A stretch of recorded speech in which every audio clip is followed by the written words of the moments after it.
Welcome back, guys, to episode 29 of the 5-1 Formation podcast. My name is Alex Karabatsis. I'll be your host for today. We're a full squad today, so we're going to say hi to the boys. Tom Ciebos. Yeah, yo. We have Anthony Paradiso. What's going on? We have George Georgiousis. What's going on, guys? Back in business. And finally, we have Antonio Canales. Visca Barça, baby. Let's go. There you go. Perfect. So we're going to start right away with Bundesliga. There's not much to cover there. As we all know, Bundesliga crowned Bayern the champions for the 8th straight time, like we said last week. So we're just going to drop a couple of headlines there, and then we'll move on. Cool? Yeah. Perfect. So Leverkusen dropped the ball as they fall under the top 4 versus Hertha Berlin. So very tough there for Leverkusen as they're fighting for that spot with Mönchengladbach. And there's one game... Exactly, Leipzig too. So there's one game left to the season, I believe, right? So with that being said, next week, I think it is. I think it's on the 27th of June are the last games of Bundesliga. And man, that's going to be the 27th, yeah. So that's going to be crazy to see who's going to grab that final Champions League spot between them. Yep. So I think, if I'm not mistaken, Leipzig, if they get the win, they automatically get it right away. They're at 63 points on the table. Yep. Right? And if you guys are looking at the table right now, can you guys tell me where Mönchengladbach and Leverkusen fall? Mönchengladbach is 4th with 62, and Leverkusen is 5th with 60. With 60. So they need them to lose and then them to win for them to grab that spot right away. Perfect. Okay. And the games are, Mönchengladbach is facing Hertha Berlin. Who just came off the win, yeah. I know the starting was bad there. Shut up. Let's get that out of the bag. And Leipzig is facing Augsburg. Augsburg, okay. Oh yeah. So it's gonna be a good week next week. And Leverkusen is facing Mainz.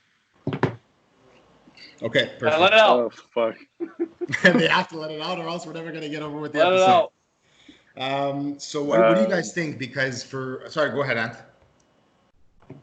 No, I just wanted to say, I think Leipzig pretty much has it down packed because even if Leverkusen win and Leipzig lose, the goal differential between Leipzig and Leverkusen is by fucking 30 plus 30. So unless Leverkusen win by fucking 40-0, then I don't think it's gonna. Now, actually, I'm really happy you brought that up because I have something to ask Antonio here. Because what happened over the weekend, we're gonna obviously get to the Liga after, but I wanted to know, is goal differential the second thing that they look at? Because how did Real Madrid go on top of Barca? That's my question. Differential. Yeah, but I thought Barca had more goals for. Oh, so it's more goals for. It's not the goal differential then. I'm just going to take a look now at the table, but usually it's goals for. Okay, that makes a lot of sense. Yeah. Either way, they're up 19. Yeah. Barca has 70 goals for, and Real Madrid have 57. Yeah, but that's what I'm saying. So if Leipzig end up tying somehow, like Anthony was saying, are they actually going to stay there? Because I was saying to whoever I was watching the Real game with, I'm like, even if they win, if that stays 2-1, they're not going to go ahead of Barca because Barca had more goal differential for me to see it on the table that Real ended up going on top anyways. So I was very confused as to what the table looks at in that sense. Maybe it's different with every league. Okay. But I remember specifically last year, I'm going a little off topic, but I know for there was a 3-way tie for the Golden Boot in EPL, right? And this year for the French league, it was a 2-way tie, but they gave it to Mbappe because he didn't score as many penalties as Ben Yedder, I think. So probably every league has its own little tweaks. Yeah. So it's like a sub criteria in case they tie that they have to follow. It makes sense. Yeah. So the reason why Real Madrid is on top is because Spain favors Real Madrid. So even if we're on top by goal for or goals differential, it doesn't matter. Real Madrid automatically gets first if we're tied on points. So that's what I'm reading here now on Google. I think Antonio just answered my question. So anyways, we're going to move on from that. That's a fucking knee slapper right there. Yeah, exactly. So Dortmund officially secure second place. So what I want to ask you guys is what is next for them? Because they seem to keep falling short of Bayern here. So what needs to happen? They're going to get a lot of money from the league for coming in second, but that's not what they want. They need to win the league. So what's next for them? Go ahead, Tom. Yeah. So first, keep Sancho and Hakimi sealed, locked, and loaded. Okay. And 2, fix your defense. Period. Dortmund's defense are scrap. They score 5 and get 4 against. You can't keep winning games like that. There's been some games that they've gotten lucky that Haaland, Sancho have been burying goals 4 and then get 3 against, and it's a nail biter towards the end. And I don't know about you. I know, Alex, I know you have a soft spot for Berkey, but I don't like Berkey. I'm not too fond of him. Maybe change up the goalkeeper situation also. That's me for Dortmund. Before I go, George, I know you want to say something. Go for it. Well, it's just the fact that he mentioned Hakimi. I don't think Hakimi is gonna stay, so he's gone. And like I think they should just rebuild the back four and the goalie because going forward they have no problem. They have the talent. They have the bench too. You know, they got Thorgan Hazard this year, which was like a big move. Julian Brandt too, and they've all done pretty well this year, finishing second too. And it's considerably like a fresher team compared to like other teams. But I would try to get a better center back. I mean they did get Hummels, but he's a bit older. Someone with good experience and who's a bit younger and who could really dictate the back four. So before, let's get this out of the way. So Dortmund ended up signing Thomas Meunier this week. Was that official? That was official, right? Yeah, official. Okay, so Romano, so that tells me that Hakimi, like George said, I think really is on the lead. I didn't think he was before that signing, to be honest with you. I thought they were going to somehow keep him. Yeah, that just solidified it. Yeah. I think so too. Because he wants to just play all the time. So I don't know if he wants to battle Meunier for that spot because Meunier does play that right wing back as well, and he plays it very well. He's just not as fast as Hakimi. So I don't know if Hakimi wants to battle for it, but I guess we'll see what's going to happen with that. Did Anthony or Antonio want to throw anything for Dortmund or what they have to do for next season? No. Go for it, Antonio. No, go. You have anything? Nothing. No, I basically, like they said, just to keep hold on to the key pieces to the team. Sancho number 1. If they can manage to persuade him to stay, that'll be really essential for them for their success next season and the upcoming years too. Robin Berkey, he's okay. He's not world class. Obviously, that every team wants, but he still does a pretty decent job. And then to get a goalkeeper of, let's say, Neuer's caliber or any world class keeper's caliber, it's really hard to come by now. So you hold on to what you can. Basically, hold on to what you have now. If you see a better option, go for it. For sure. But he is 29. He's still in his prime years right now. And in regards to Hakimi, and Thomas Meunier joining now as well. It's more pressure on what's going to happen with Piszczek because he's already 35 years old now. The guy looks as if he's 22 has not one wrinkle on his face. But so it's also a question mark for him. He's been, when I think of Dortmund, he's definitely one of the names that comes up in my head. When I think of him, he's been with that team for I don't know how long. Same thing with Berkey as well. He's been there for 5 years, I think. So hold on to those pieces. If you can get those, get a bit of depth on the center back position specifically, because on the full backs they're fine. So that'll definitely be a really important part for them to challenge Bayern and make some advancements in as well in Champions League too. Perfect. I think you hit it right on the nail, and their center back, even though it's really good, their center back positions compared to the rest of the team, I think that's what needs upgrading. And if they could get just one key center back with a bit more speed and maybe a bit of leadership as well, then they'll be flying for next season.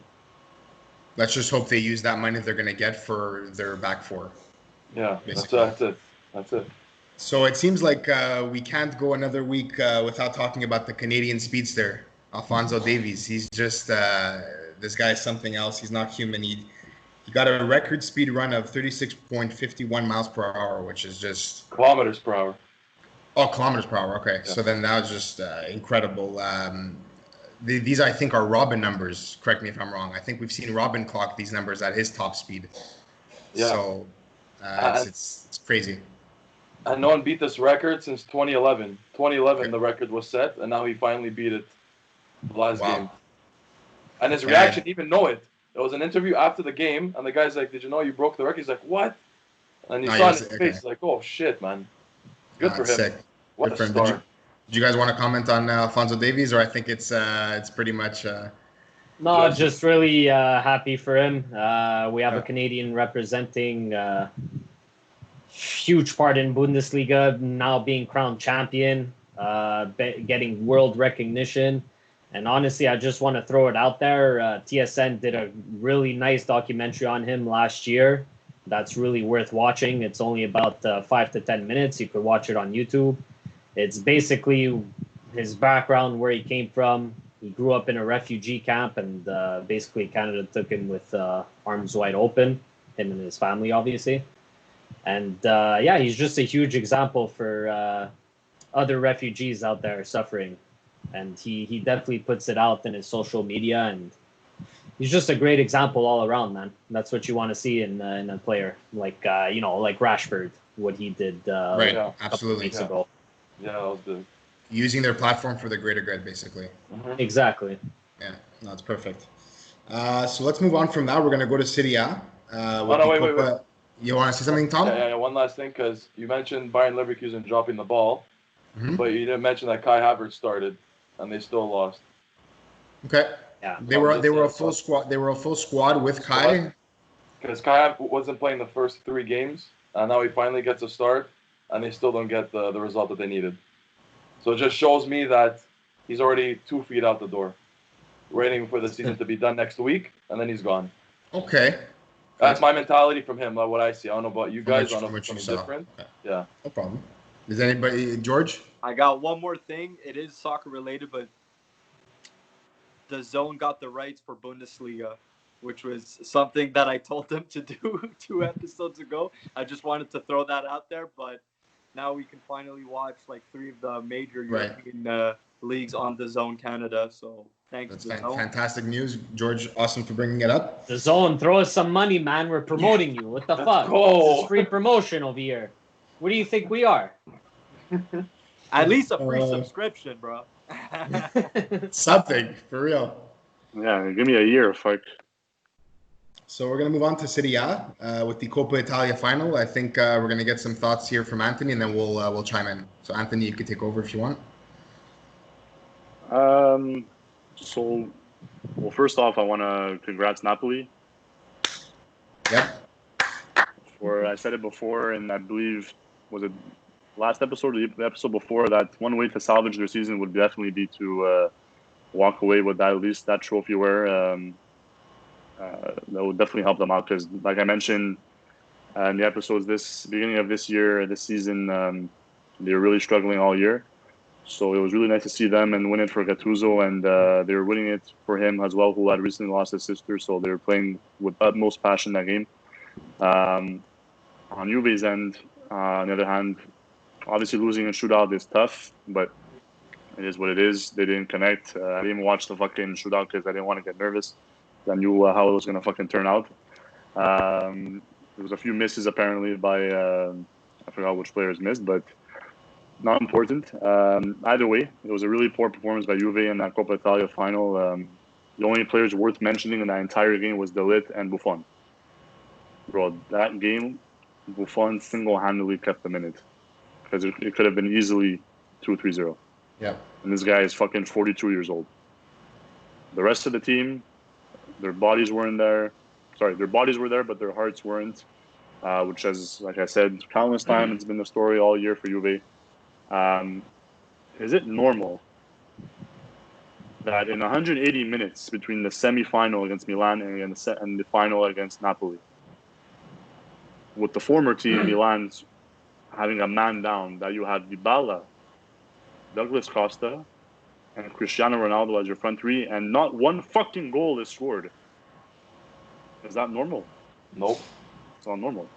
Especially from an attacking minded coach like Sarri, it doesn't make any sense. It's either the players aren't believing in the coach and they don't want to perform for him, or it's the coach putting the players in the wrong positions. That's one thing I believe truly, that like this guy's placing the wrong guys in the wrong positions.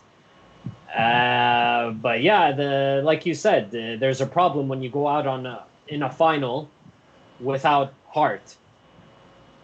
You know, I understand it's very tough playing without fans, and it's hard to get motivated even for a final, but that's still not an excuse. A coach should be there to motivate you enough to get that fucking trophy and win.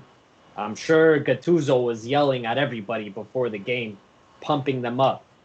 And you could tell that Napoli played with heart. Even though they couldn't crack through Buffon, like you're saying, they got the chances, which is rare for Napoli this season. Yeah, of course. Yeah, but even at that, you can't put all the blame on Sarri, because, number one of the attacking three players that Anthony mentioned is Ronaldo.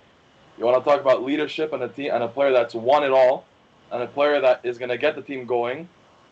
Obviously, like Anthony says, I know a lot of Juve fans are putting the blame on Sarri that he's not putting the team together the way it is. But at that point, Dybala, Costa, and Ronaldo should be ashamed of themselves for not putting in at least one goal, especially Ronaldo.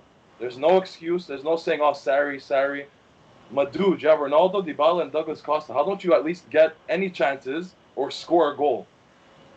Like that's me. That's on the players at that point. Like, those are three phenomenal players, especially Ronaldo, and not a goal. No, that's on the players. George? If I can mention one thing, like, I totally understand what Tommy, what you're saying, but because I've experienced this with my team, where Sarri, he's very fixed on his way, and he's also known to play players out of position, like Kof and N'Golo Kante, which was our best player, but he decided to bring in Jorginho and play him at CDM and play the regista role. I mean, it worked in some cases, but I can understand why people get frustrated with Sarri, because if you think of it, he's not really a proven coach. The only piece of silverware he has is Europa League last year with Chelsea. So I can understand why people get upset at him. Yeah, that's why. Like, well said. I mean, Juve took a gamble with him. You know, they didn't really know what to expect. To be like you mentioned, he's not that much of a proven coach, but he's still decently solid nonetheless. And like Antonio and Tom mentioned, for me personally, I mean, yeah, he is a bit to blame. He doesn't make adjustments when needed. He doesn't really change tactics midway through the game. He just focuses on his plan and doesn't make any changes at all. But at the same time, players need to be accountable, because that was just absolutely fucking pathetic. And coming from a Juve team that's won the Scudetto 8 years in a row and made the Champions League final twice in like 5-6 years, whatever it is. That's not their mentality. That's not their vision when you fucking join that team for the first time. And I'm sure they give you a mental PowerPoint presentation of their history and shit. But that's why, like I said, for I don't know how many episodes this from September until now, there's a serious problem with Juve, and it looks like it stems from that weak mid. Pjanic has not been himself for the majority of the season. He's obviously looking elsewhere, like Antonio was mentioning in the last episode too. He's already looking to dip. And the rest of the team is the rest of the midfield is just mediocre and do not belong at Juve. Like, Khedira, get out. Matuidi, get out. Rabiot, get the fuck out. George, get out of here. George, too, get out of here. So it's like I mentioned, they're not playing with heart. Those mediocre mids, lackluster, nonchalant, zero motivation, zero focus.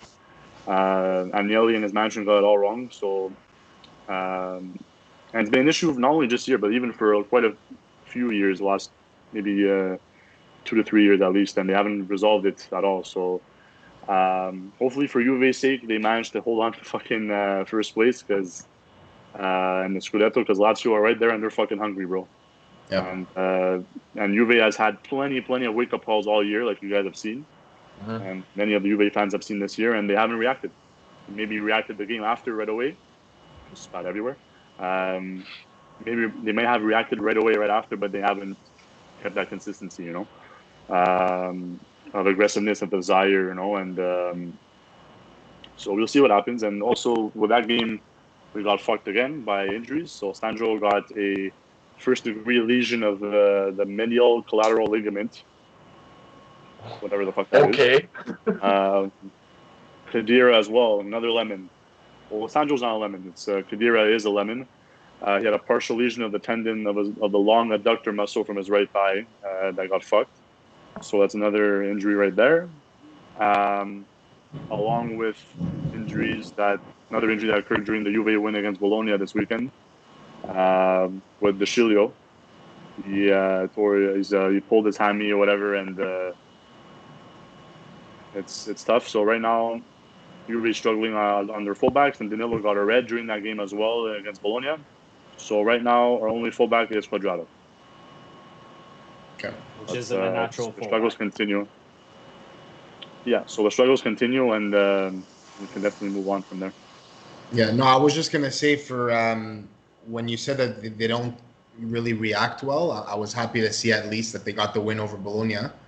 And when I looked at the lineup, the first thing I noticed was Ronaldo was back at left wing, Dybala was up the middle, and he took out Costa for Bernardeschi.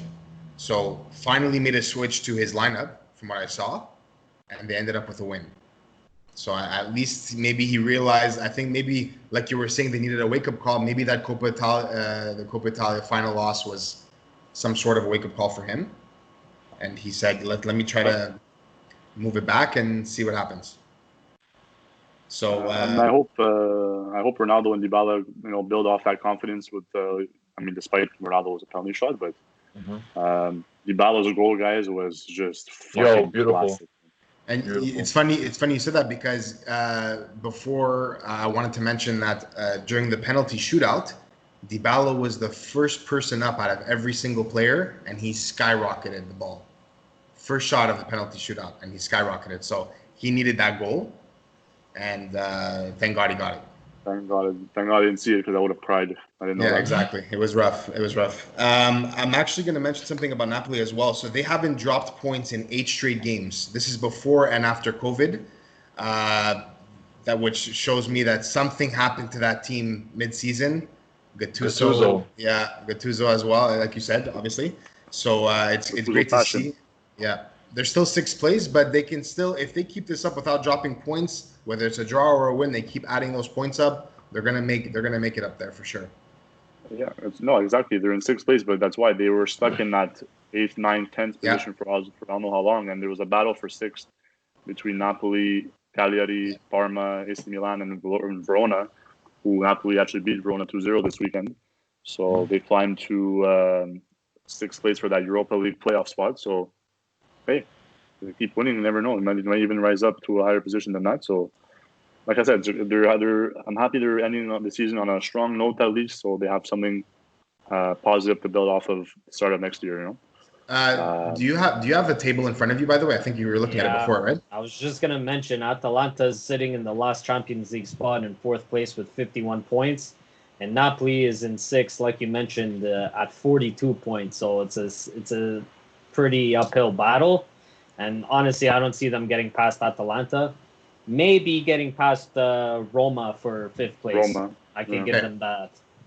Okay. For the Europa League Roma spot, sits at 45 points right now. And before we leave Serie A, can one of you let me know the 1st to 6th place teams with the points? Yeah. So Juve is sitting right now in 60s and 1st place with 66 points. Lazio is 2nd with 62. Okay. But they're a game down. I think they're playing tomorrow.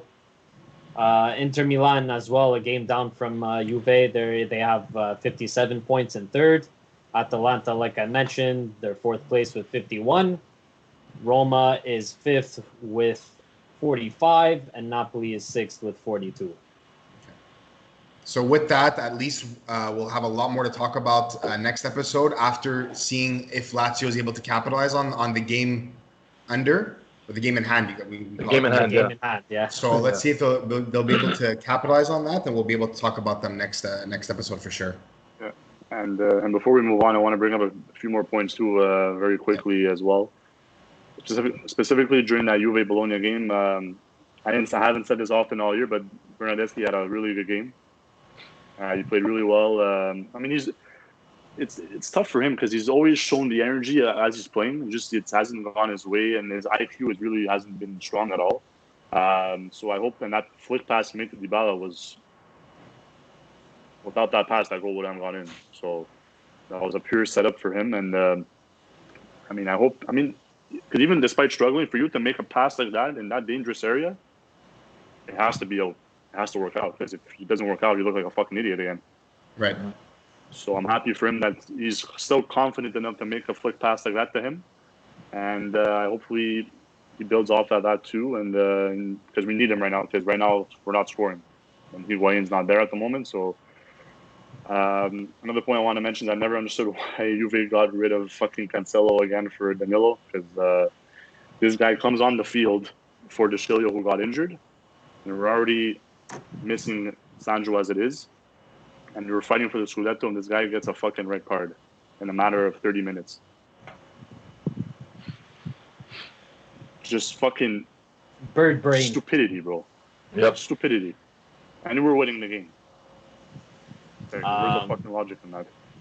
Before we leave Serie A, I just want to mention that tomorrow there's a huge game. Atalanta versus Lazio, 2nd versus 4th, man. That's going to be nice. I want to bring it up.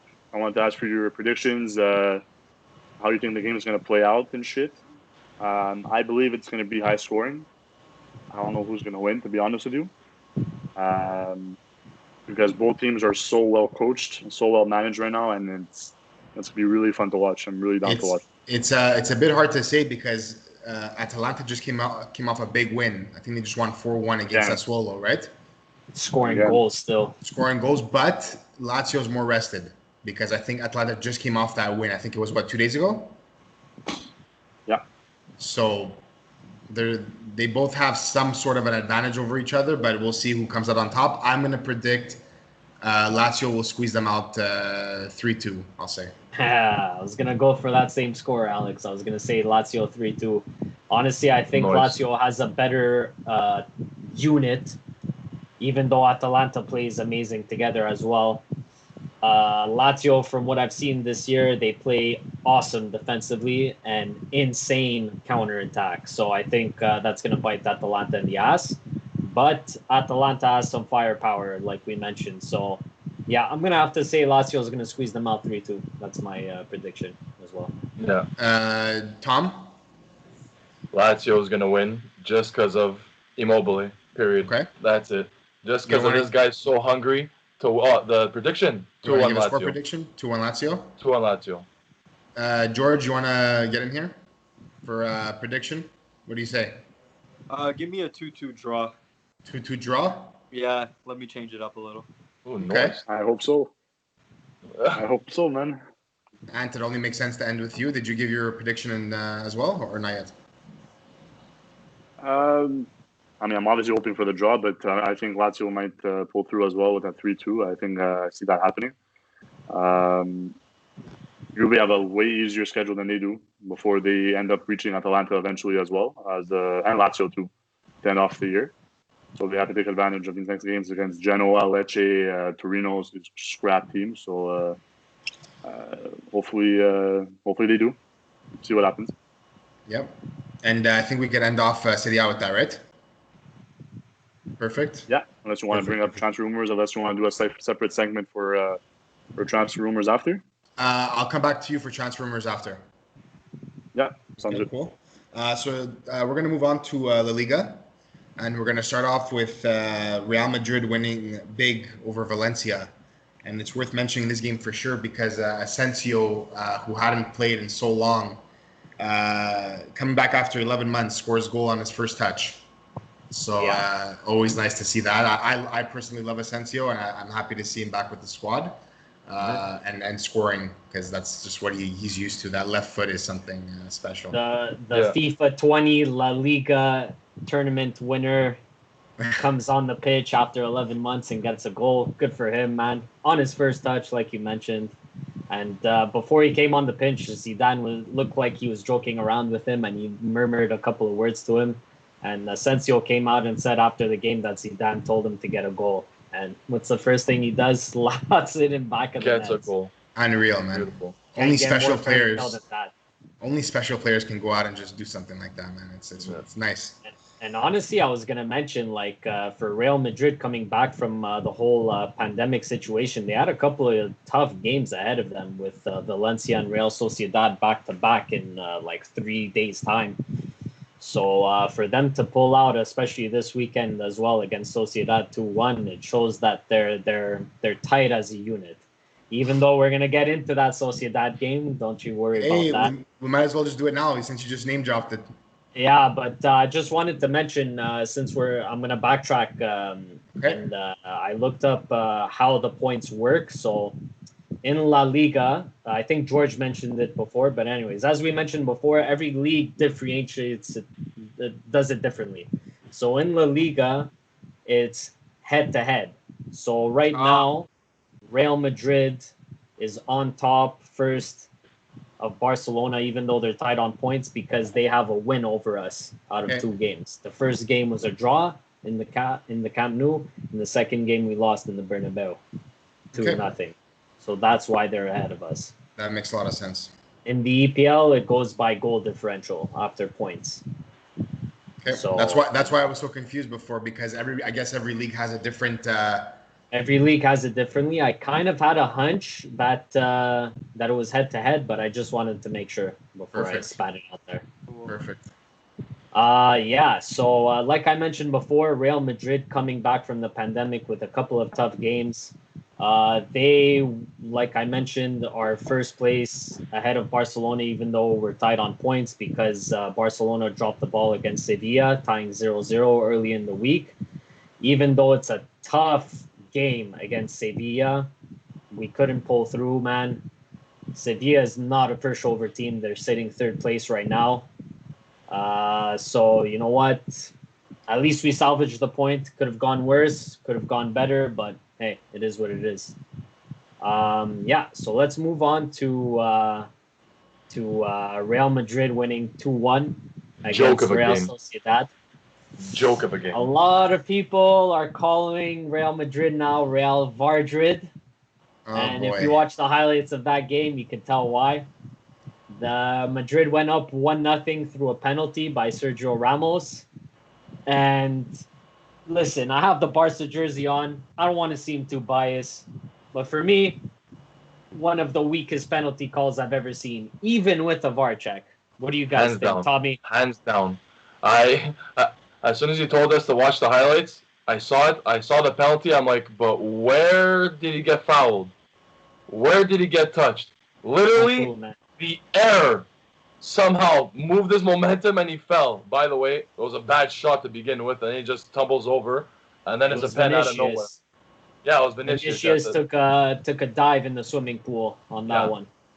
Such a weak call, and the fact that you said that they checked VAR and they still gave it. You can't get a weaker call than that. It's just a joke, honestly. And then just piggybacking off what Antonio said as a joke before that, it just shows Real Madrid is being pushed a lot and point blank right there. Just off of the 2 things Antonio's gonna say. Point blank. There's even I thought you guys were gonna bring up the offside call. I was going to get into it because the reason why I said it that way is because that was more crazier than the penalty call. The penalty call, we've seen calls like this being called. Whatever, if it was a foul, it wasn't a foul. It happened. The penalty went in. Done. But the Sociedad goal, the guy that was called for an offside didn't move, which is why I was fuming that goal by Januzaj was called off. That was unbelievable. Yeah, so basically, let me explain to the viewers who didn't watch the game at all.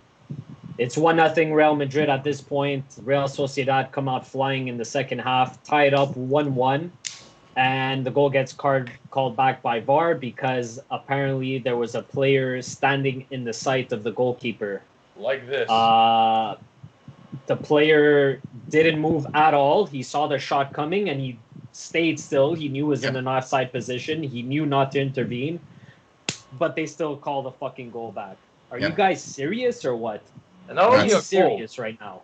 It was a beautiful goal outside the box. Yeah. Like I just, it's so sad to see. especially since it was a crucial goal to tie it up 1-1, and they take it away. And then what Alex wrote in the chat before is 2 minutes later, Benzema goes and scores. Like, George, did you want to comment on that?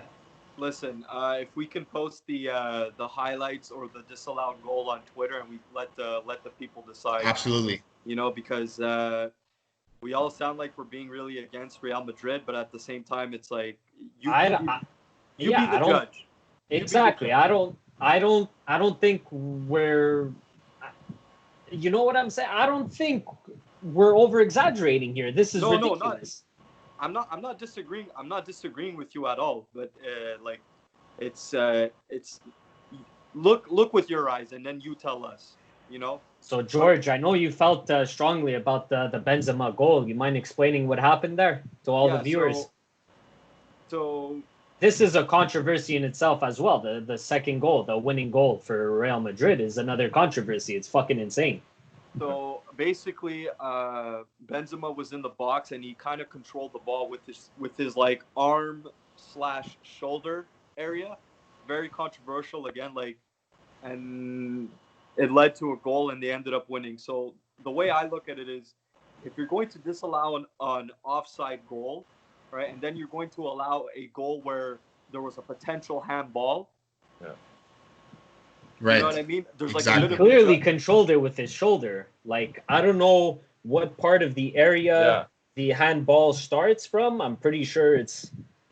Anyways, like, he hit it right here in this area. For people. Pretty sure it's on top of the bicep, bro. Right here, on top of the bicep, and he blatantly did this to push it in front of him.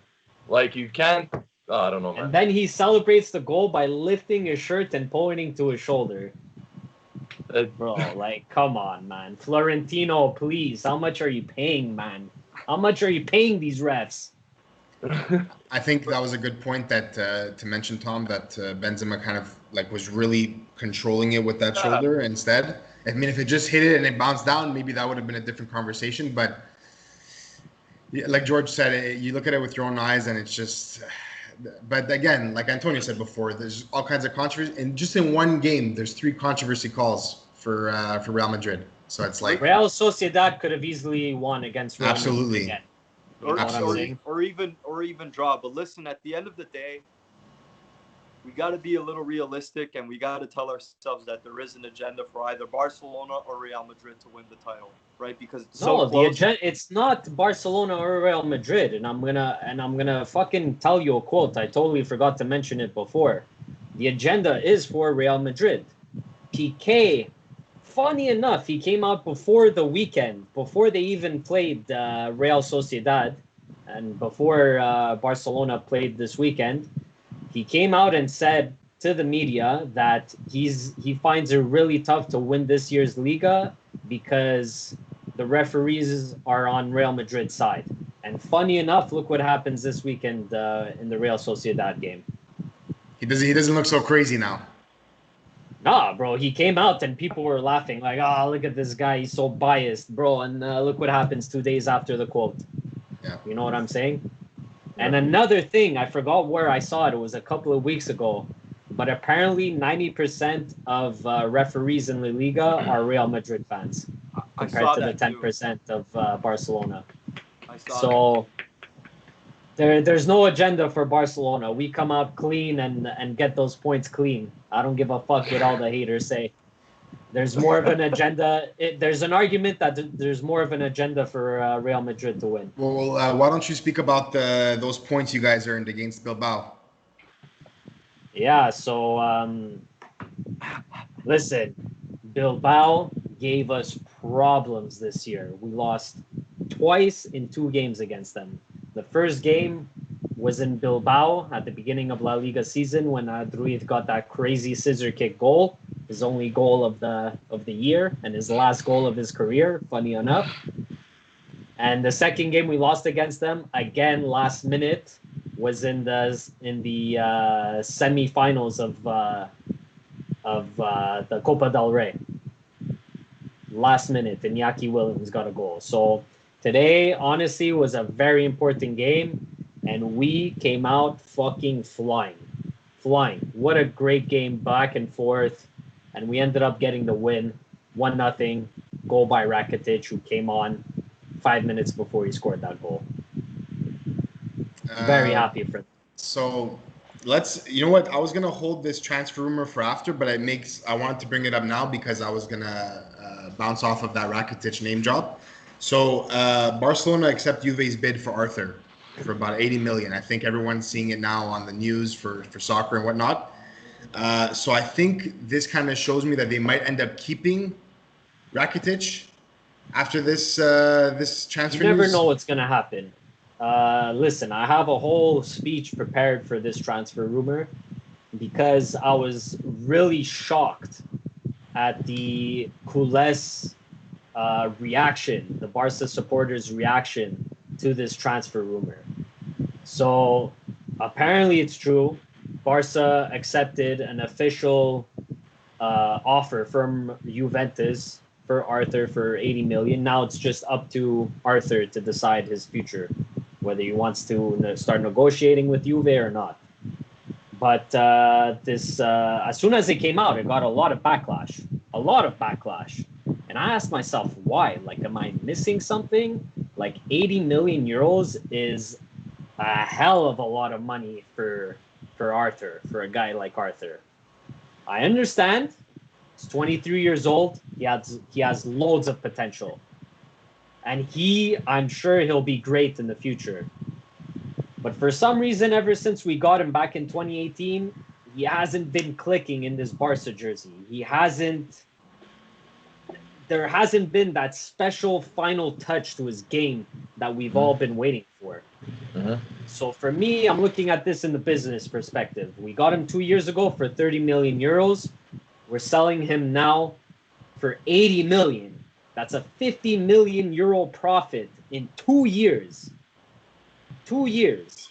And you guys are mad about it? There's a problem with you.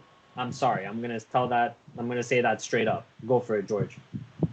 I 100% agree with you, but I think the reason why people he's getting backlash for it is because he was supposedly to be the replacement of Iniesta when they got him. Now, I don't know if this is not true or not, and they got him from, what team was it? Grêmio, somewhere in Brazil.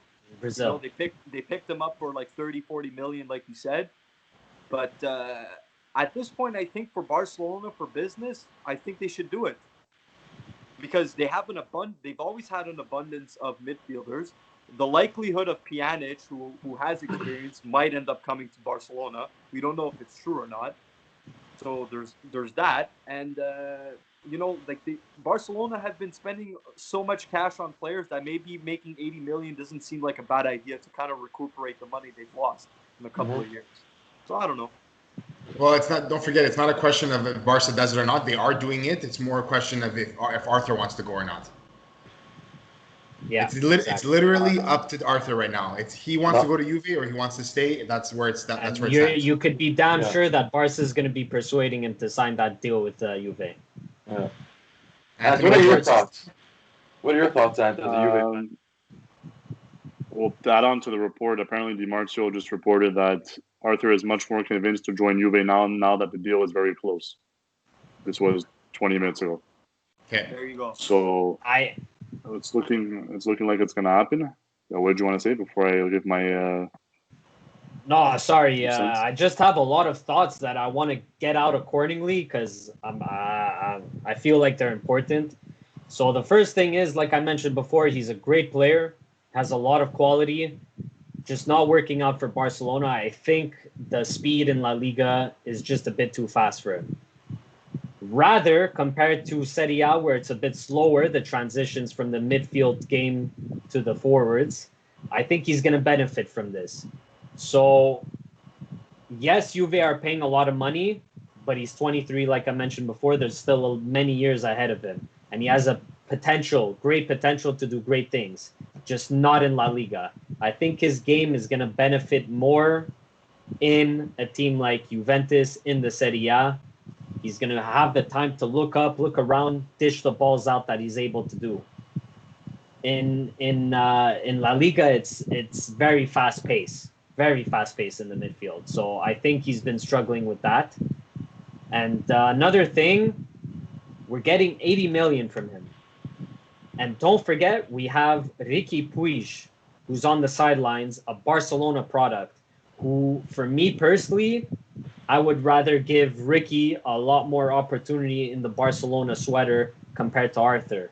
One, because he didn't cost us anything.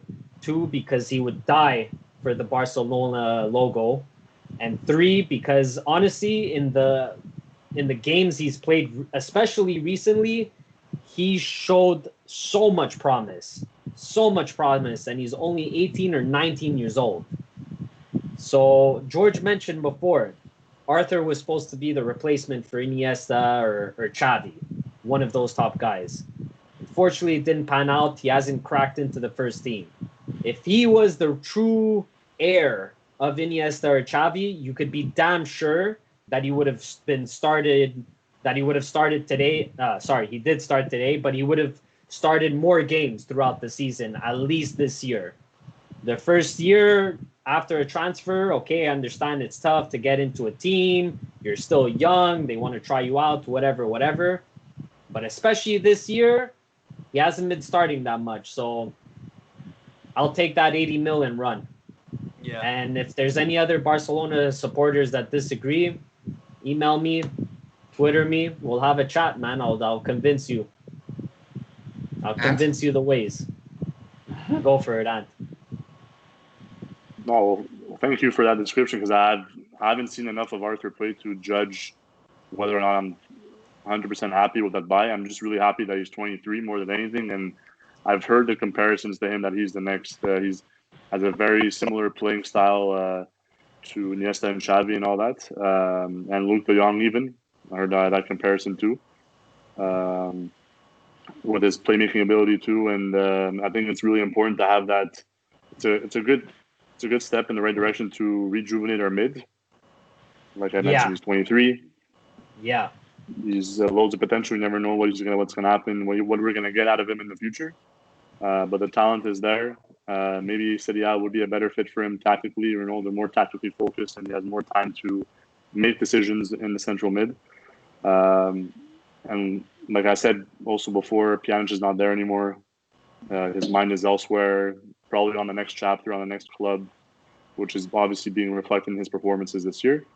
If we can manage to get Milinkovic-Savic along with Arthur next year, and that mid was looking mighty different, along with Dusan Kulusevski that we got from Parma, which we loaned him out again back to Parma, who's more of a... He plays right wing, but he also plays center attack as well. He's been playing center attack now this season for Parma.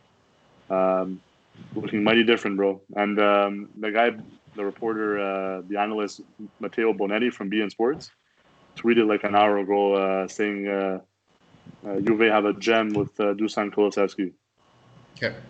So I guess he was analyzing that Parma against Genoa game today where they won 4-1. So I'm very excited. Hopefully it does happen, and one more solid mid like Savic too would be a huge turning point for us. But you want to see this transfer movement for Juve, because that's been your weakest link the whole year, Ant. It's been the last few years. Mm-hmm. The last few Even years. though you've gotten the Scudetto and everything the last couple of years, yeah. It's good to see that they're making movements in the midfield. Absolutely. And they're going out for promising players. right now. The only thing promising, like we said, it was Bentancur, right? You saw the development with him over the last year, 2 years. So he's definitely maturing in his game too. And one more mid. I'm assuming we get Arthur. One more mid besides him and a number 9. And I'm very excited to see the team next season. For sure. Perfect. One more thing I want to add, to this Arthur saga thing, is that for me, the breaking point of this whole Arthur transfer was in El Clasico. I forget which game it was, either the first one or the second one. I can't remember.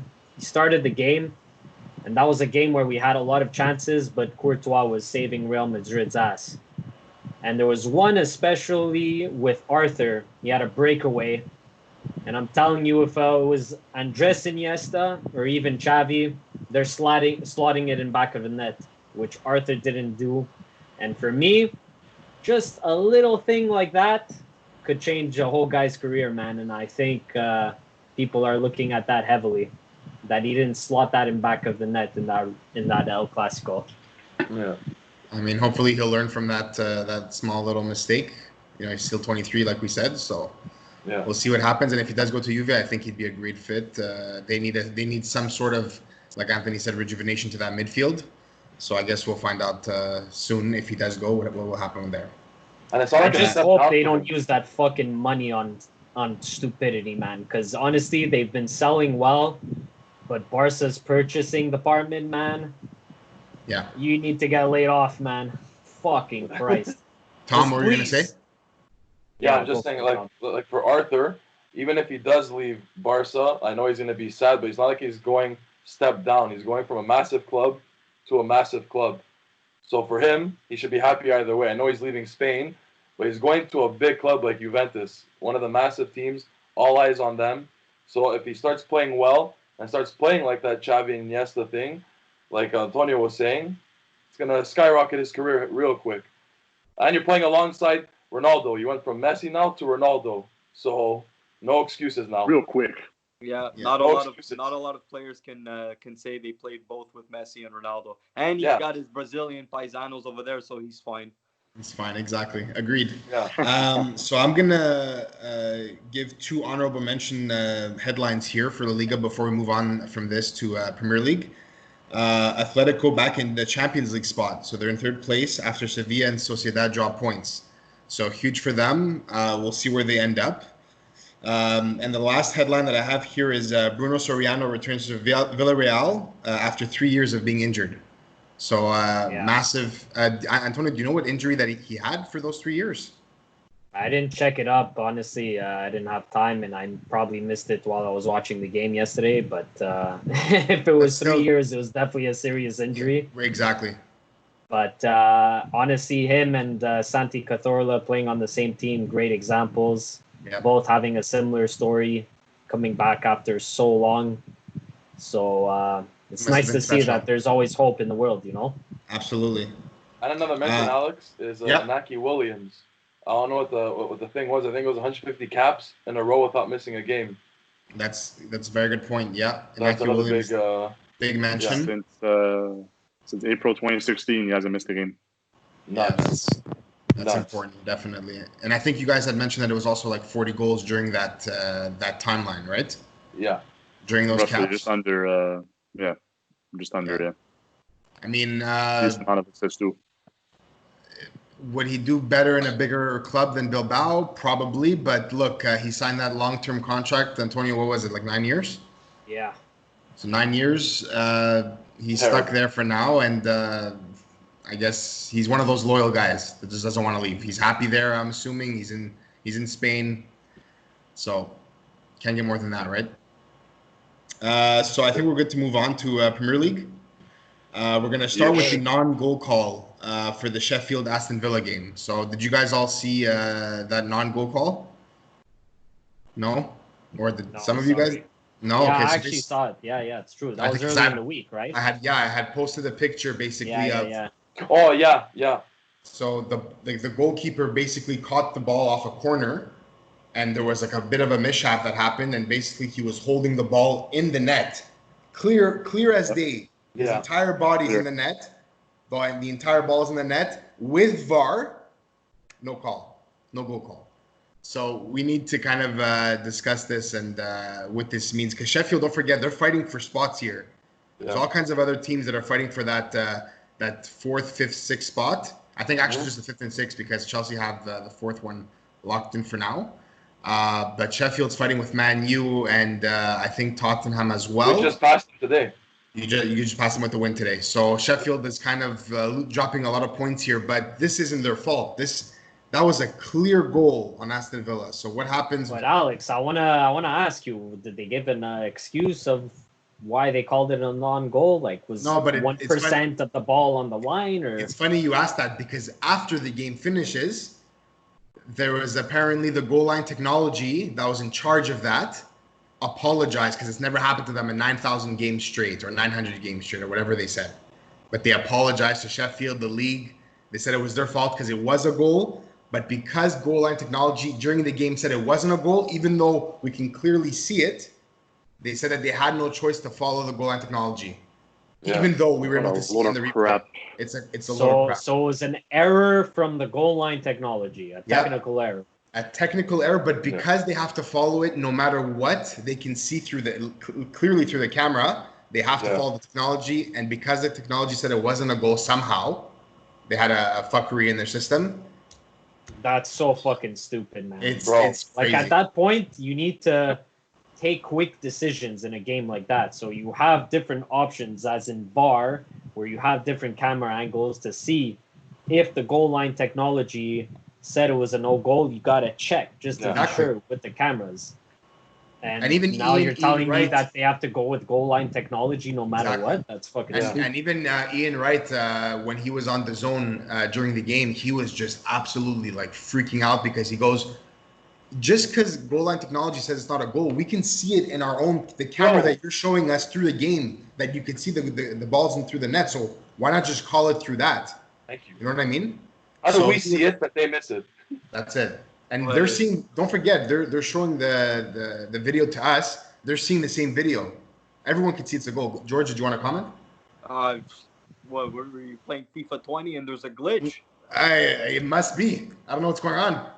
Especially the fact that, like you said, Sheffield is fighting for a spot for Europa League, and Aston Villa are trying to fight out of relegation. Don't forget. Right. Yeah. Right. So they escaped with a point there, but Sheffield, and even at that, to mention Sheffield's goalkeeper, Dean Henderson, who's having an incredible season, who I think is a Man United product, by the way, which I'm going to get to after.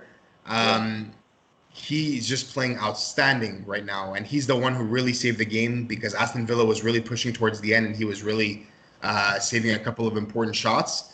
But it really sucks to see because I feel for the Sheffield coach.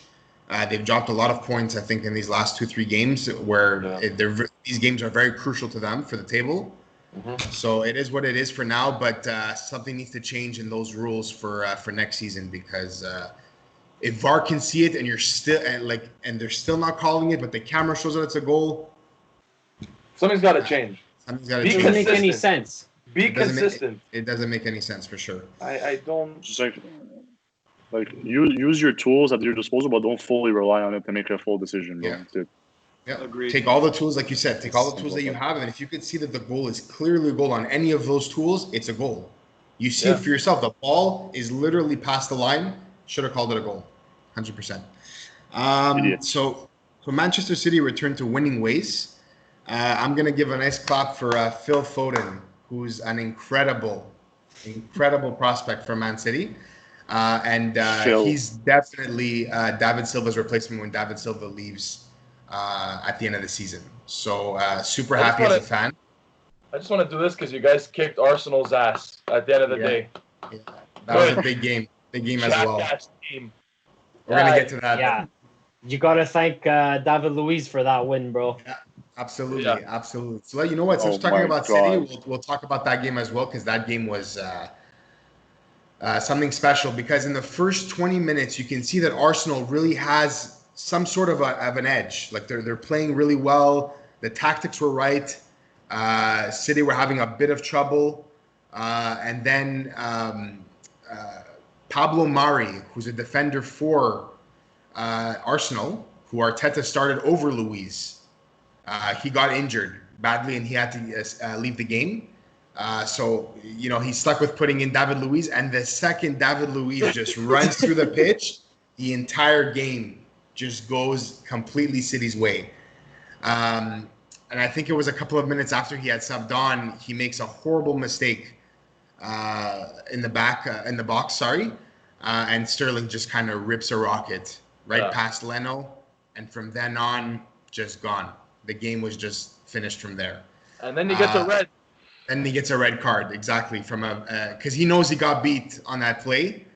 For anyone who saw the game, who saw the highlights, he got beat on I think it was Mahrez who was kind of outrunning him on a play.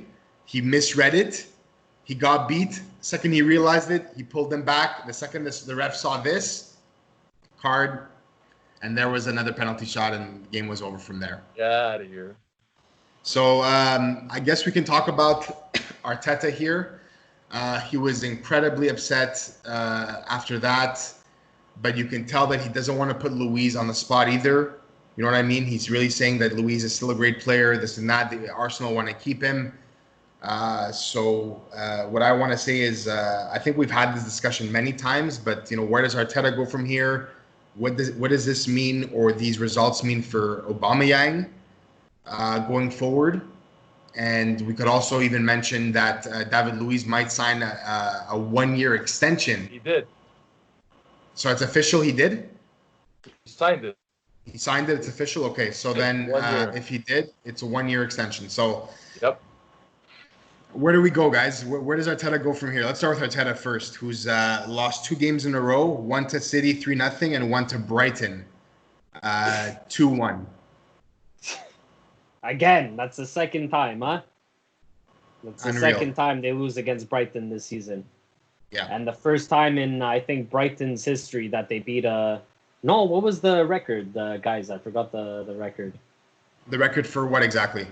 It was the first time Brighton beat a top 16 six? twice. Top 6? Okay. 2 games. Yeah, anyways, whatever.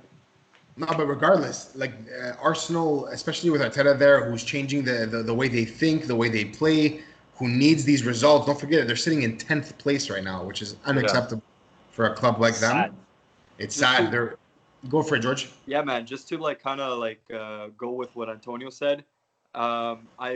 This is my personal opinion, and some of you may share the same opinion, but I don't think Arsenal is a top 6 team anymore, bro. I think it's a sad reality, but I feel like there's other Premier League teams that are kind of on the horizon rather than Arsenal. It's gonna be, if you think it's rough now, it's gonna get even rougher. Yeah. I think that's very fair to say, by the way. No one's going to argue with you on that, for sure.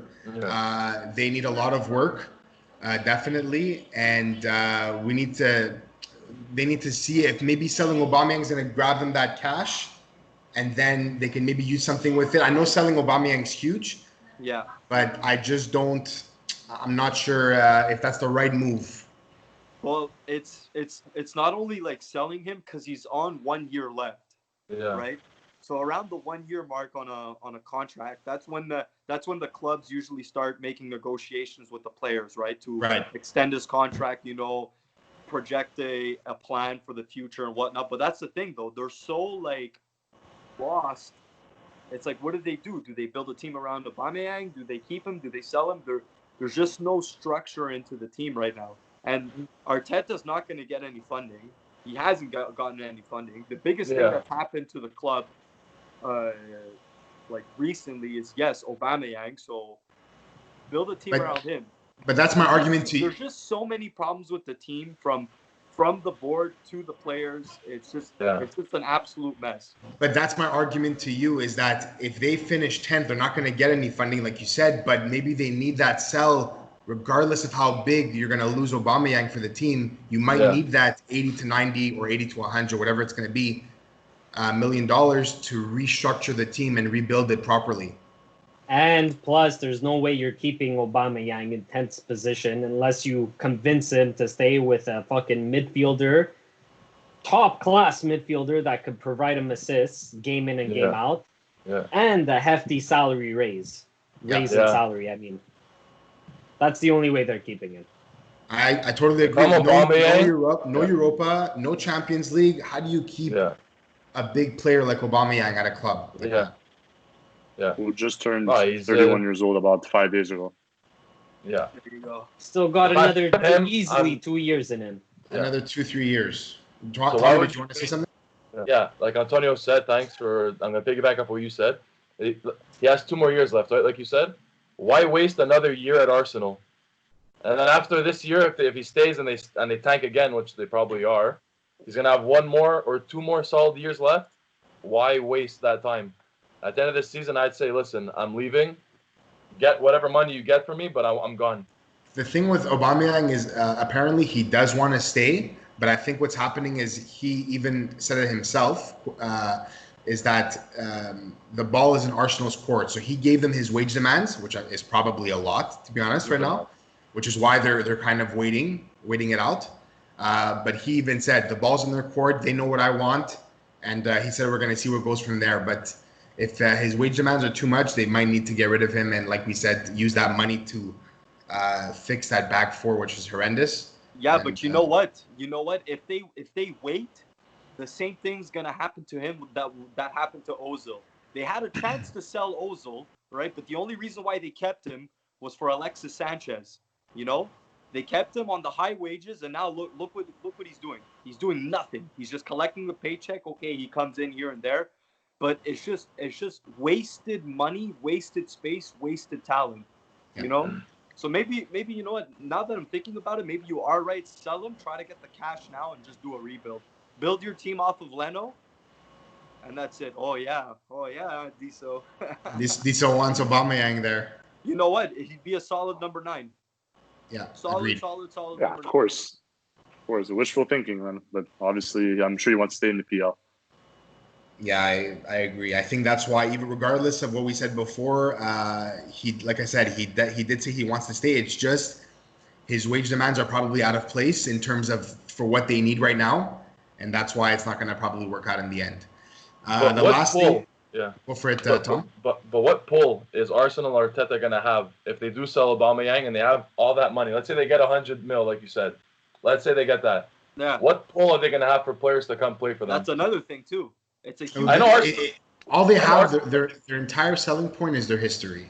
Yeah, that's it.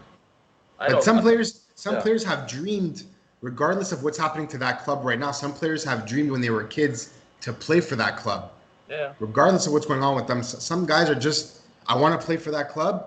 If they offer me something, I'm going.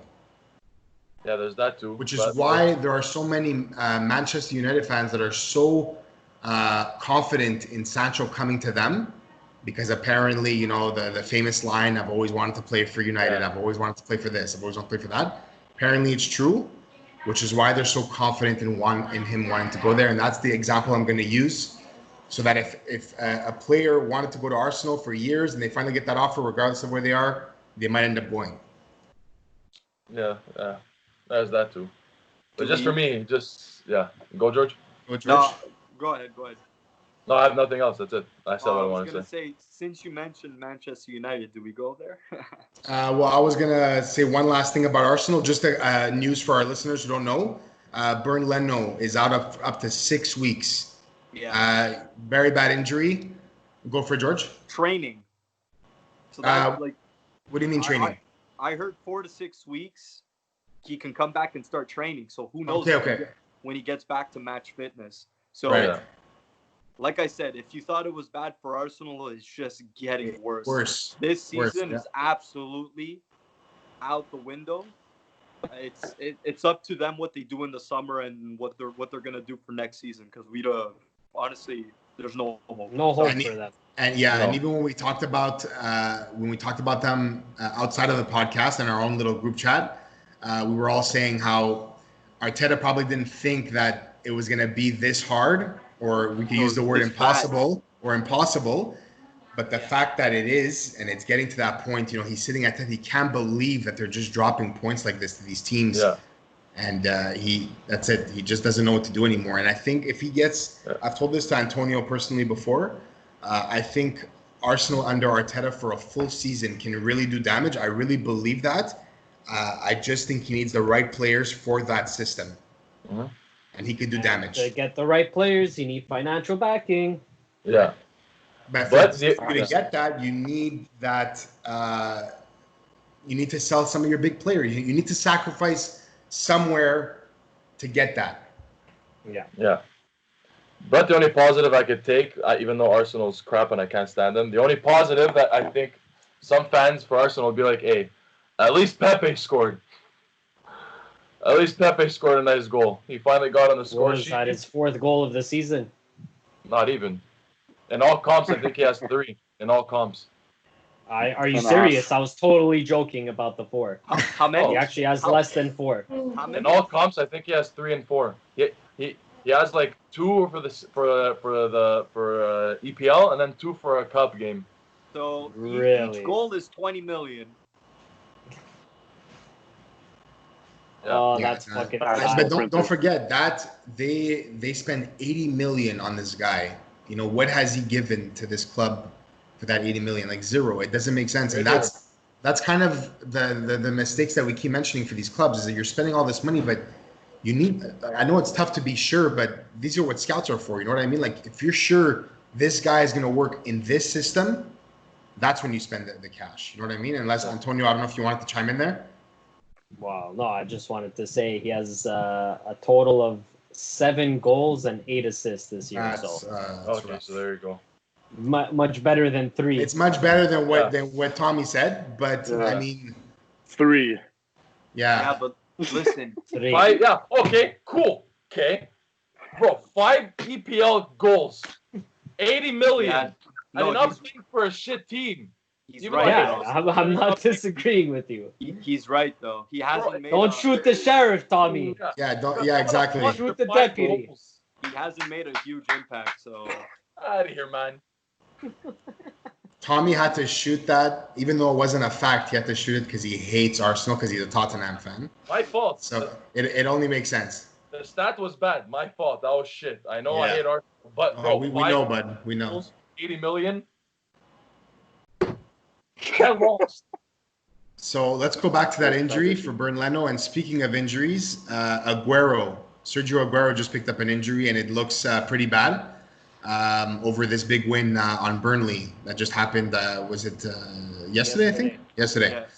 yeah. So he might be out for the season. Now this goes back to what I've been saying for so long right now, especially since we were doing this podcast for the season, is that this Thursday we have City versus Chelsea.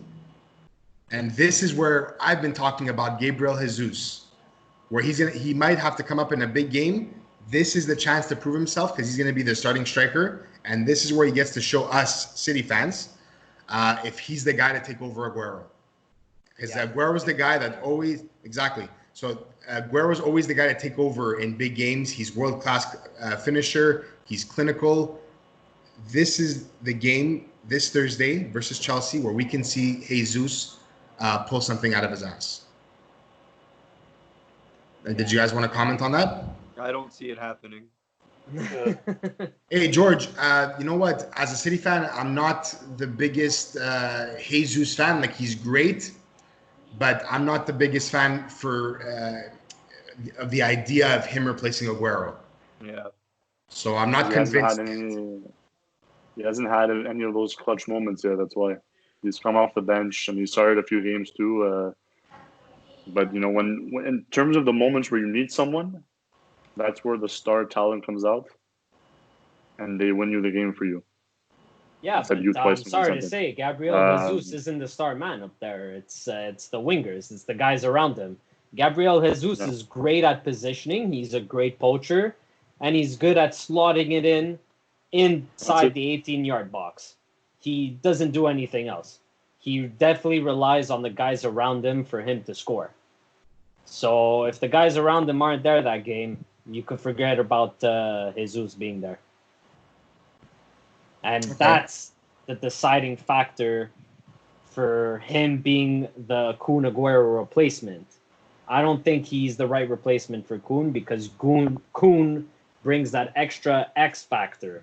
He's able to hold the ball up there. He's able to dribble past one or two players and distribute. He can shoot from outside. I don't see Gabriel doing that all the time. Yeah. But maybe especially against top clubs. But maybe it's because Gabriel hasn't gotten the proper chance. But like Alex said, he's gotten chances. He's gotten lots of chances, George. I don't know. I don't watch him enough. I don't follow him enough, so I don't know. How many times has Aguero been injured, George? Look how many injuries Aguero's had. They always turn to Jesus, and he hasn't done anything.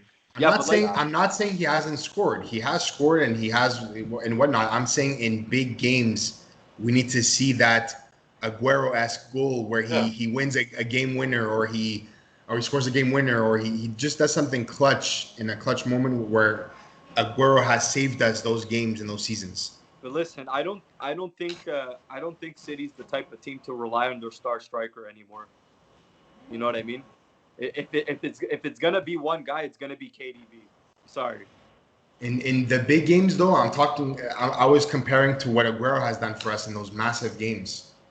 Just to give you an example, the one that shoots up on top of my head was last season when we won the league. The last game, we had to win the game on the last, to win the season on the last game of the season versus Brighton. Brighton scores first. We go to halftime. Halftime comes back. The second half comes, and Aguero scores within maybe 4 or 5 minutes of coming back from the half to tie the game. Just to give you an example, that's what I'm trying to say, is that we need those goals, those clutch goals to save sometimes our season, and he's given us that every single time. So that's what I'm looking for in a replacement for Aguero. But anyways, we'll see. We'll talk about this more next week after we get a result from that City-Chelsea game, which I'm sure City are going to win. But I hope so. I hope so. I want to see George's reaction, which I got. So it was perfect. But yeah, George, did you want to comment on that? Because you looked pretty offended by that. Listen, I'm gonna be honest with you. Our defense is fucking shaky. Okay. I'm just gonna say it as is. You know, we got pretty fortunate winning against Aston Villa 2-1. Which, by the way, we had 78% ball possession, like practically the whole game, and they scored first. So, if we play the same game, Antonio scored. Yeah, if we play the same way against a team like City, it ain't happening. But you know what? I'm not too worried because I still think we can finish top 4. The whole problem with Chelsea is being clinical because we were creating chances all game long. But no one was there to finish them. Yes, we got the job. We got the 3 points. We got the job done, but not in the fashion that we want to. So next season, or actually soon, we've made purchases to fill in those gaps that are needed. You know, are they coming right away? July 1st. So Timo Werner, I think, is coming right away. Like, he's not playing Champions League. Okay. And for Hakim Ziyech, I'm not too sure. I think so because I'm pretty sure Hakim is July 1st as well. Because they canceled the Dutch league also. Okay. So yeah. That makes sense. Now, since we're talking about Chelsea, we can kind of just go to them. They're holding that 4th spot pretty well, with other teams like Man U dropping points here and there with ties or whatnot. So I'm pretty confident that Chelsea can hold that spot, and I think a lot of soccer left. I think that's the last, because the Champions League spot. So I think it goes the first 4 are Champions League, and then you have that 1 Europa League spot. Yeah. At 5th place. Just to kind of go back on Chelsea again, Pulisic ended up getting subbed on, and he ended up scoring. Okay. Pulisic has 6 goals. And he's second under Tammy Abraham, who has 13. That just goes to show you how many like that we're missing goals. Yeah, we're missing a goal scorer. You know what I mean? So it was honestly good to see him get on the scoreboard too, because he had been suffering injuries, and he wasn't getting as much playing time and whatnot. So honestly, good for him. And yeah, a lot to look forward to next season with your team, man. Honestly. Oh, for sure. Even this season, if the players are coming right away. Oh, it's true. But I don't know if there's a rule about playing them though. That's the thing. Maybe they might have a rule about not being able to play them this season. You know what I'm saying? Because even if you get them July 1st and you still have a couple of games, I think you will. I don't know if you're going to be able to play them, but I think maybe, I don't know. Hold on. I know it's 2 different leagues there, but Celta Vigo just signed Nolito. Oh, okay. I can't tell you if it was a free transfer, but he was in Sevilla before. Maybe Sevilla allowed him to come right away because they weren't using him in the squad. Anyways, I don't know the full details, but he started and he scored last game for Sevilla in their 6-0. He did, yeah. Oh shit. Okay. So you know what? Then maybe because, don't forget, COVID has fucking changed everything. So maybe they will allow them to play, and he might get them a couple of minutes before the season ends, just to get the feel of the Prem. So seeing Hakeem Ziyech at the end of the season this season might be special. I guess we can move on from that. Big game here to talk about: Tottenham versus Manchester United. First of all, who watched the game here besides me? Tommy, obviously. Tommy, did you watch the game? You did? Yeah, the Bergwijn. Hey, man, he ran circles in that game. So I don't even know where to start. Okay, can I just get my 3 shout-outs for the 3 top players in that game? The 3 top players. First up is Bergwijn, Dyer, and Lloris. Those for me were the Dyer at second. Yeah, and Lloris. Okay. No, not in that order. I'm just saying those 3. If it's the order, it's Lloris, Dyer, Bergwijn for me. Lloris, Dyer, Bergwijn. Okay. Lloris definitely earned that top spot. He was saving everything. Yeah. Everything. Yeah. Because he was the only goalkeeper. He was the only goalkeeper on the pitch apparently. All I have to say for that game is that Ole Gunnar Solskjaer, what a mistake not starting Pogba and Greenwood, man. They could have easily, sorry, Tom, I believe in my heart they could have won if both of them started. And they came on, in the last half hour of the game, in the both of them? 60th minute. So around the 60th. I don't get it. If they're both healthy, why they're not starting, especially Pogba. He has a big salary. You need to put him on the fucking pitch. He's a great talent. And you saw already how he was linking up with Bruno. No, but just to bounce off what you're saying, the second they came on, what a game changer to the entire atmosphere, to the everything. The way everyone was playing, it was crazy. So just imagine having had started him. I don't know why he didn't. Maybe it was a fitness thing. I'm not sure. But man, what a difference when they came on.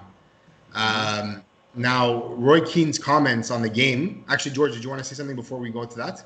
I just wanted to talk a bit about Tottenham a bit more. Okay. And about Mourinho's playing style.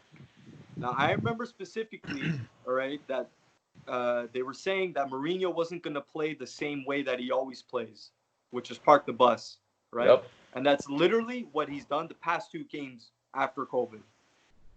So, with a full set of strikers, healthy strikers. Sorry, say that again? I said with a full set of healthy forwards, Son, Kane, and Bergwijn.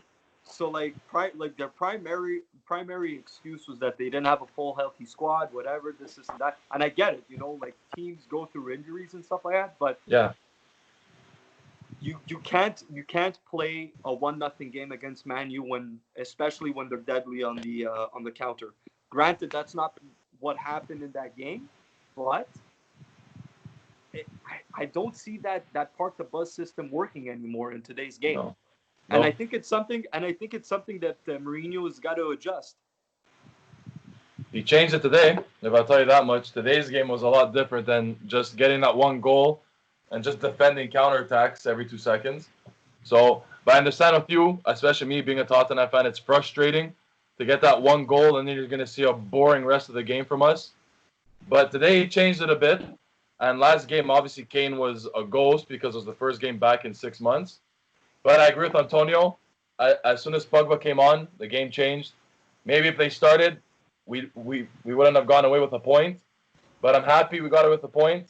Happy it went the way it went. Happy we didn't lose. We're still in the race. We're 1 point behind them.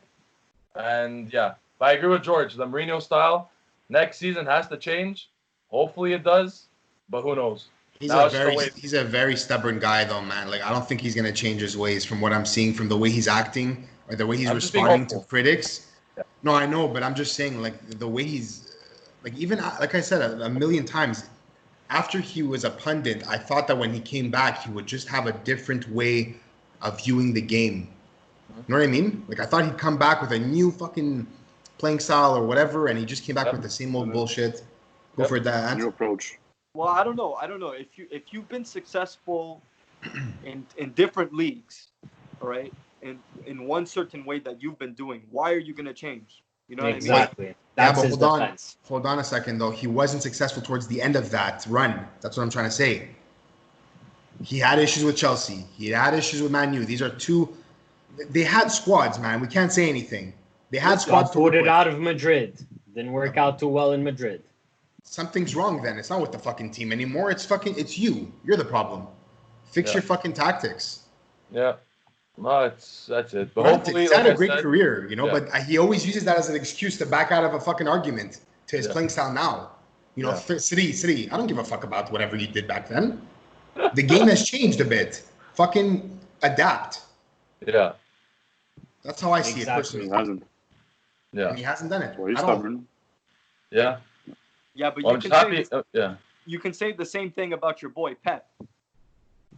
Yeah, but Pep has shown results though. So is Mourinho in the past. So was Mourinho. We're talking recently though. Okay, yeah, recently, Now, yes. I agree. We're not talking Back-to-back 6-7 EPL years ago. champions. Yeah, because if we're talking about 7-8 years ago, then fucking we'd have to bring back Man U or whatever their fucking stupid ass glory days were. Okay. So that's what I'm trying to say. Granted, we're talking about recently. But in his defense, with Man U and Pep in Man City, Pep had boatloads of money thrown at him. Mourinho was begging for a bit of change to change the team, and he never got it. Yeah, who did he get? He got Lindelof. Yeah, okay. That's what they gave him. You get to get. I'm gonna chill. I'm gonna chill because I'm gonna throw Lindelof off this fucking. I'm not backing Mourinho, but I'm just kind of trying to view everything. I'm just trying to be open about everything. But listen, I think we should really get into David De Gea and the comments that were made by. Absolutely. All I have to say is that Roy Keane listened to our podcast. He listened to me because those words came out of my fucking mouth. Absolutely. Back in December. Hey. I'm pretty sure it was. Do you guys remember if I went off before New Year's? I think it was before New Year's because when I got there, the Vocas brothers were like full arms on me. Yeah. Bro, that shit you said about the Gea, we don't like it. And I'm like, bro, chill. It's my opinion. I'm allowed to have an opinion. We were watching, if you remember, the Man U game during New Year's. I think it was on New Year's Day or whatnot, and we were watching it with them. 2 mistakes. Yes, I remember that shit. And you were kind of throwing your comments, and everyone was just like, "No, you're crazy. De Gea, still De Gea, this and that." And I'm actually really happy that Roy Keane came out and said this because all the Man United fans, all of a sudden, they were behind those comments and finally started to realize that De Gea is not the same as he was before. So, Keane's comments basically, I don't have the quote unquote here with me, but it was to the lines of, if I was still in that team and I saw that shit, I'd go in the locker room and I'd start throwing hands. Bro, he told him, he said to take a cab back home. That's crazy. Yeah. That's crazy. That's a lot. Players are too soft now. The generation is too soft now to do stuff like that. Because back then, I'm sure he would have kicked them out, hands down, out of the bus. Yeah. So crazy to see, and like I said, it's nice to see him because everyone respects his opinion and whatnot. And the fact that he came out and said it, we finally got to see our own friends who are Man U fans who don't usually agree with shit like this, but they're the ones who are kind of like, yeah, he's so right. You know, there's definitely something wrong there. Oh yeah, that was their reaction. They were agreeing 100%. No, they're agreeing now. They're now finally... you're agreeing to a fucking professional player saying it, but when Canales comes out and talks, bro, it's a problem. Former Tottenham player. Yeah. You're not a Man U Hall of Famer, so that's why blindfolds eventually come off. So, but yeah. It's clear as day when you are letting goals like that, the way Bergwijn scored, bro. Apparently, I saw a stat before. I think I'm not too sure who tweeted it. Had a 6% chance of going in. Yep. The way he shot it and then whatnot, whatever. Oh my! This is what I have to back me up. This is what I have to back me up. Oh boy! Shit. Fuck out of here with that garbage. Fucking. Participation medals. Okay, anyways. Oh my! I don't even have those. Oh boy, that's rough. Yeah, anyway, 6% chance of going in, bro. I mean, the way he let it in, it was like I couldn't believe it. I was It's freaking like, out. bro, how do you continue to defend him? How do you continue to defend him after that, bro? So And he's not wrong at all, man. as think much the time is as up. much as I wanted to take away from the goal, the build up to it and the way Bergwijn just kind of ran past a defender like fucking a world. Not, I'm not gonna say world class. A great defender like Maguire. It completely just destroyed that whole thing. McGuire. And but he was ripping on both of them too. He was. Maguire and De Gea, yeah. So I'm not going to say it's 100% De Gea's fault, but it's not the first time we see a game go out the window because of him. But now they're taking shots. He was taking shots at Maguire too. Yeah. So I'm just so happy a pro came out and said it finally, man. Everybody was too scared to say Absolutely. the truth, and finally someone fucking came out and said it, man. After so much time. Well, fucking Roy ain't scared. Let me tell you, man. Oh, that guy's fearless. About anybody. And I think what was so funny about his comments was that he was saying it face to face with Patrice Evra, and Evra was laughing, and he was like, "No," he's like, "You're crazy." He's like, "De Gea is amazing, whatever." But I think it's because Evra's a bit scared to take that approach, where Keane wasn't just dead in the eye. Maguire, De Gea, garbage, horrible performance, and it was just it was fantastic to see because I think they both need that kick in the ass.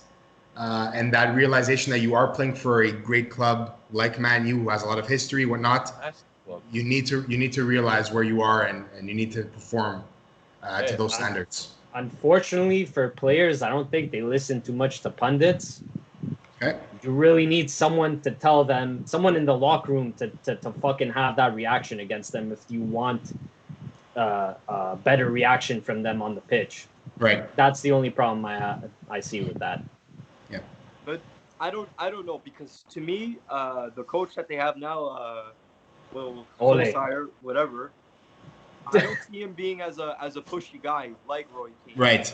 And if I'm going to listen to somebody else or take advice, I'm going to look at a living legend of the club, especially a guy like him, hard as nails, didn't give a fuck about anybody, Yeah. It was for him. He's like, it's about the team, it's about pride, it's about passion, and you have the important things. You have to give 100%, regardless if you're the worst or best player on the team. You know what I mean? So I think that's what he's trying to get at, is that the players nowadays, it's like it's. I'm not gonna say they don't give a fuck, but I don't know. No, I get. Maybe players are too privileged nowadays. Well, you could go back to what De Rossi said a couple of years ago. I think it was a game in the semifinals or quarterfinals of Coppa Italia. They were down, and he said at halftime or whatever, or no, it was before the game.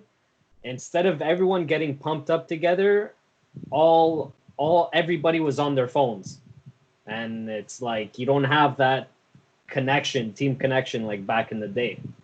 So that's another big problem too. Yeah, definitely. Where maybe, like you said, they're not into it as much as they should be with that passion and that drive. So, I don't know. With Man U, we're going to see what's going to happen now. We'll see if this is going to be a nice kick in the ass. They play tomorrow at 1. Against Sheffield. Against Sheffield, which is going to be a massive game because they're both fighting for those spots there. So definitely tune into that one. And let's move on from there. So Liverpool-Everton. Another huge, it's a huge derby right there. But before we talk about the game, we should talk about Richarlison's comments about Van Dijk, which I found was hilarious. About how Van Dijk, I think he was saying that he was overrated in a sense, right? More or less, he was saying that he was overrated. He didn't use the word overrated, but he's like, he's good, but like I wouldn't put him like amazing, whatever. I've dribbled past him, he said, to paraphrase a bit. Right. I dribbled past him a few times. I'm like, bro, show me the clip where you have, because listen, I recall fucking nobody dribbling past him for I don't know how many for minutes. A long time, exactly. Listen, say what you want, but he's doing his job as an Everton player. A Merseyside derby, talking shit, it's gonna happen, And kudos to him, bro. I don't care. You know what? It's his confidence. It's his confidence that's coming out, and there's nothing wrong with being confident. I didn't look at it from that side, but that makes a lot of sense because he's taking it upon himself to fire up his team, Exactly. and fire up himself for the derby. So that makes a lot of sense. I haven't looked at it from that side. Look what happened. They played well. 1 point. They played well. They did actually. I only saw the last 10 minutes, they, but I heard about the game. And this close of fucking winning, bro. Yeah. They could have stole 3 points off of the champions, you know. And considering last time when they met, they lost 5-2. They absolutely got dismantled. Right. All right. And that was before Ancelotti. Before Ancelotti. Before Ancelotti, yeah. Right. Very true. Very true. So this is a huge improvement on Everton's part. And now, if you think of it, every team that's going to play Liverpool, regardless where they are in the standings, it's just a matter of trying to slow them down. Yes. Because we know they're going to win the league. It seems like every single team doesn't want to see them lifted yet. They want to fucking postpone it even to the last second.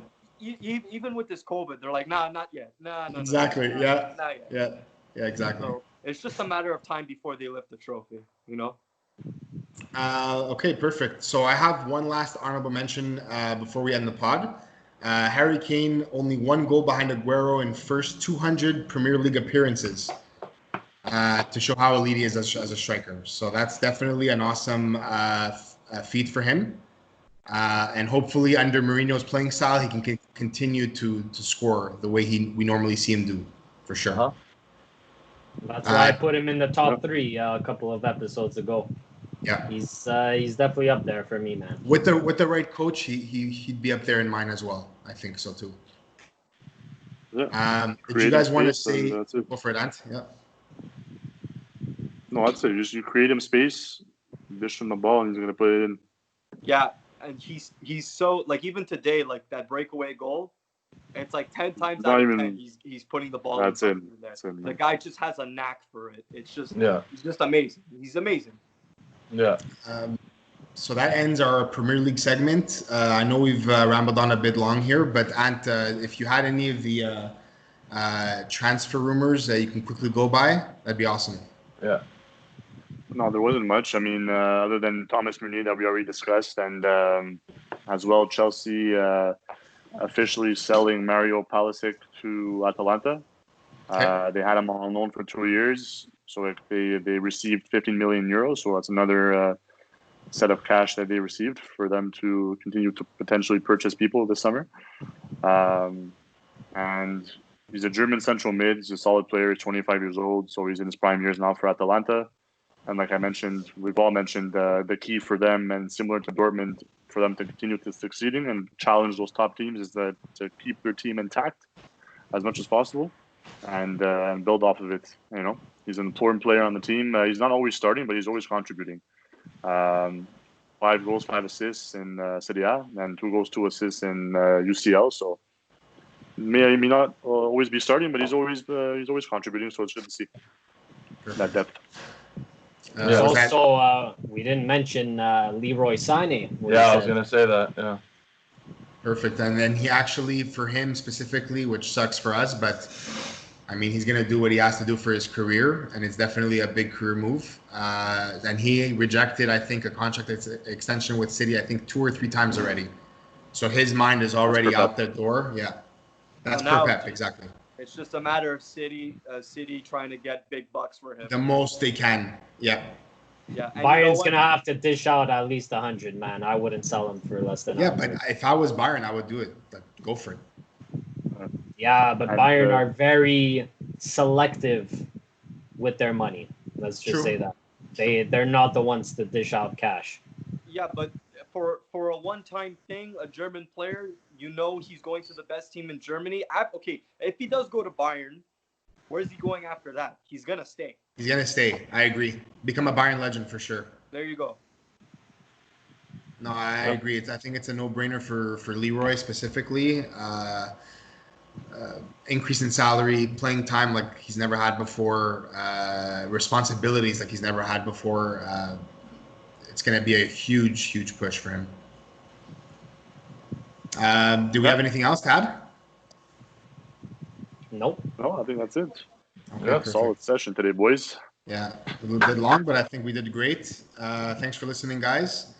We're out on Spotify, Apple Podcast, on YouTube. Don't forget to subscribe to our channel. Did I forget anything? I think that was it, no? Facebook, Instagram, Twitter, all of our social accounts. Check those out. Absolutely. We're constantly putting out content on that. So definitely check us out. And thanks for listening, guys. All right. thanks, guys. Peace. Ciao. Ciao, guys. Next week.